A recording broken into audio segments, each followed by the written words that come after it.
Hello students. तो आज के इस वीडियो में आपका स्वागत है। आज हम चर्चा करेंगे नरेशन का 7वां और अंतिम भाग, जो सबसे लास्ट का भाग है, पार्ट्स। आज उसी के बारे में हम चर्चा करेंगे, जिसका नाम है मिक्स्ड सेंटेंसेस। तो अब देखना यह है कि मिक्स्ड सेंटेंसेस क्या हैं और उनको किस तरीके से डायरेक्ट से इनडायरेक्ट में हम बनाते हैं।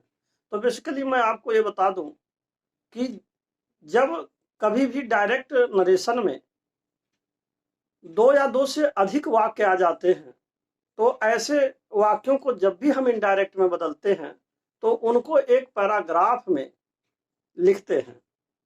और डायरेक्ट इनडायरेक्ट का जो भी पूर्व के जो नियम हैं, उन सारे नियमों को हम इसमें अप्लाई करते हैं। तो आइए देखते हैं कि इससे संबंधित क्या नियम है।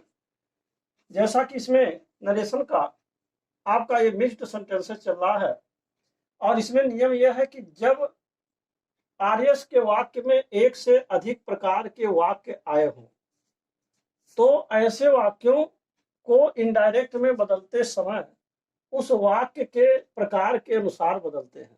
कहने का मतलब भिन्न भिन्न वाक्य होते हैं, एक से अधिक वाक्य होते हैं, तो जो वाक्य जैसा होगा उसी के अनुरूप जितने प्रकार के वाक्य दिए रहेंगे, हम उसी के अनुरूप उसको बदलते हैं। और जबकि आरबी के षड या षट्टू को आर्यस के भाव के अनुसार बदलते हैं।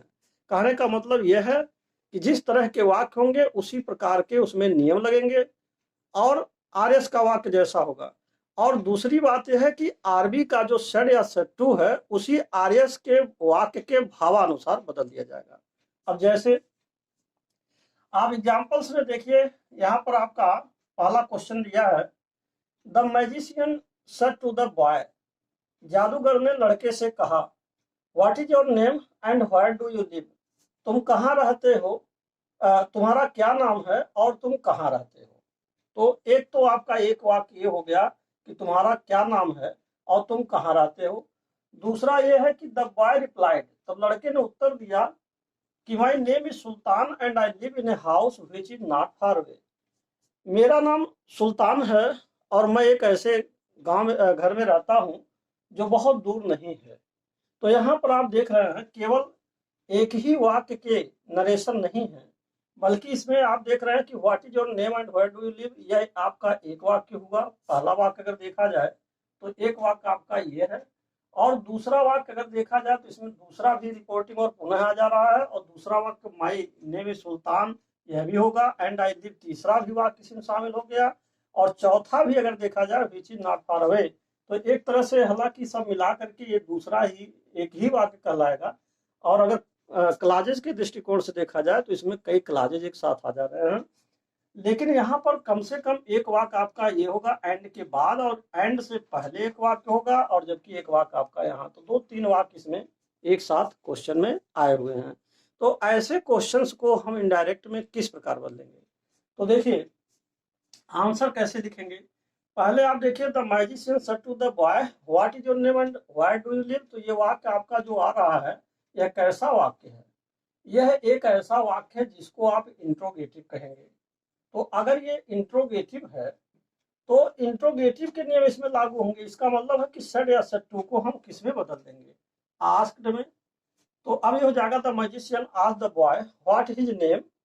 अब देखिए व्हाट कंजंक्शन यहाँ आया हुआ है, जो प्रोनाउन व्हाट है यही हम यहाँ पर कंजंक्शन बना देंगे, और इसके बाद योर को बदल देंगे बॉय के अनुसार, तो यहाँ हिज हो जाएगा, नेम उतर जाएगा, और इज एम आर को वाज भर में बदल देते हैं। एंड कंजंक्शन आया, इसको जोड़ देंगे, और वेयर को फिर पुनः उतार देंगे, और डू यू लिव माने ही लिखेंगे, और लिव्ड हो जाएगा। ये प्रेजेंट इंडेफिनिट टेंस है, और इसीलिए इसको पास्ट के इंडेफिनिट में जब बदलेंगे तो इसमें आपका वर्ब का सेकंड फॉर्म का प्रयोग होगा, यहाँ वर्ब का सेकंड फॉर्म लगेगा।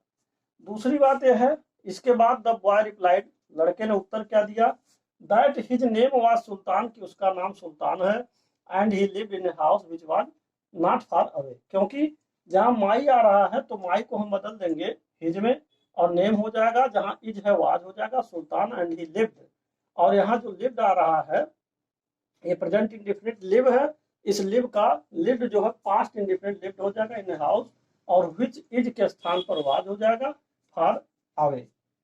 विच वाज फार अवे, जो यहाँ से दूर है। तो यहाँ पर आप ये देखेंगे कि जो वाज आ रहा है ये बदला, और यहाँ पर लिव्ड आपका बदल गया, और यहाँ पर जो है वाज बदल गया। तो इस तरीके से इसमें बदलाव हुआ, और यहाँ इससे पहले आप देख चुके हैं।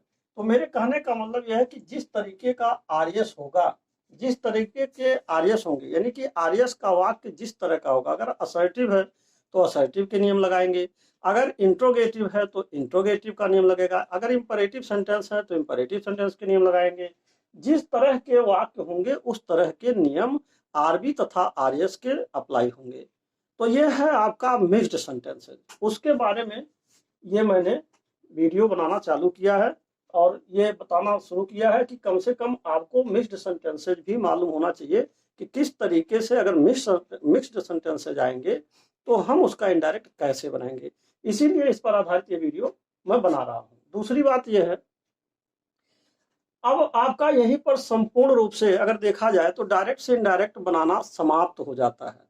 अब इसमें एक बात और भी है, और क्या है वह एक पॉइंट है नोट के बारे में। यहाँ एक नोट पॉइंट है, नोटेबल पॉइंट है, यह भी जानना बहुत जरूरी है, इसलिए मैं यहाँ पर इसको लिखा हूँ। तो अब आप जरा इसको देखिए क्या है, ये सबसे मोस्ट इंपॉर्टेंट है। ये इसमें ये लिखा जा रहा कि कभी कभी आर्यस के वाक्य में कर्सिट, देखिए कर्सिट, ग्रेट गार्ड अथवा बाई गार्ड या फॉर गार्ड से, ये सारे शब्द जो अंग्रेजी में लिखे हैं, cursed, great God, by God, for God से, ईटीसी, कस्में आती हैं। ये सब क्या है? ये सब के सब अंग्रेजी में कस्में हैं, ओथ हैं। तो आरबी के सेड या सेड टू को, इन शब्दों को, जो भी ये शब्द दिए गए हैं उसके भाव के अनुसार क्रमशः, अब देखिए कर्स इट को हम किस में बदलेंगे? कर्स इट को एक्सक्लेम्ड विथ एन ओथ में बदल देंगे।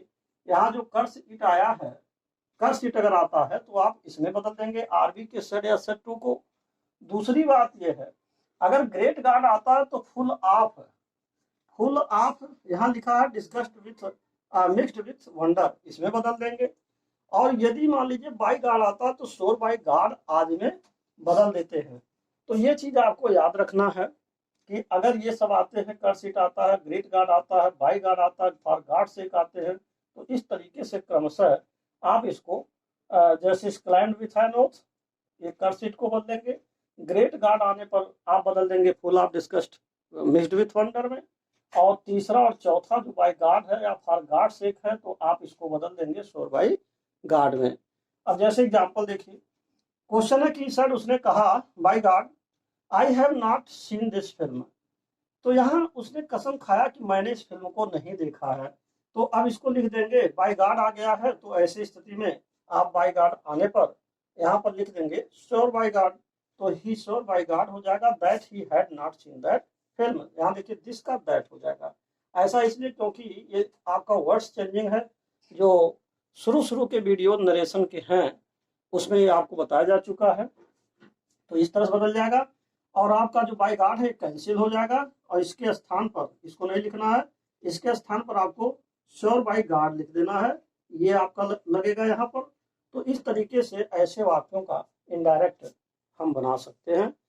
और अब ये जो आपका मिक्स्ड सेंटेंसेज, जो मिक्स्ड सेंटेंसेज से संबंधित जो रूल्स हैं और इसके जो एग्जाम्पल्स हैं, मुझे आशा है कि आपको ये जरूर समझ में आया होगा। कुछ इसमें ज़्यादा कुछ करना नहीं है, बात केवल इतनी है कि एक से अधिक वाक्य एक साथ आ जाते हैं, तो उनको घबराने की जरूरत नहीं है। चाहे एक से दो सेंटेंस हो, तीन हो, चार हो, 6 हो, 10 हो, सभी सेंटेंसेस को ध्यान से पढ़िए और देखिए कि वो किस प्रकार की वाक्य हैं।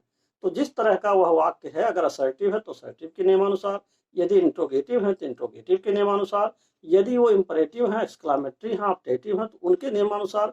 और इसके साथ साथ कभी कभी कुछ ऐसे शब्द भी आ जाते हैं जो आवश्यक होते हैं, जरूरी पड़ जाते हैं, तो उन आवश्यक शब्दों को हम उसमें लगा भी सकते हैं, यह भी जरूरी है, अलग से उसको लगाया जा सकता है।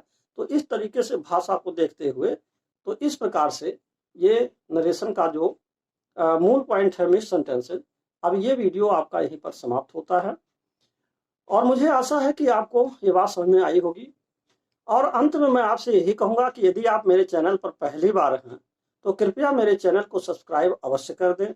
साथ ही साथ बेल आइकन भी प्रेस कर दें, जिससे कि जो भी नए नए वीडियोज मैं बना रहा हूं उसका नोटिफिकेशन आप तक पहले पहुंच सके और आप उसका समुचित लाभ भी उठा सकें।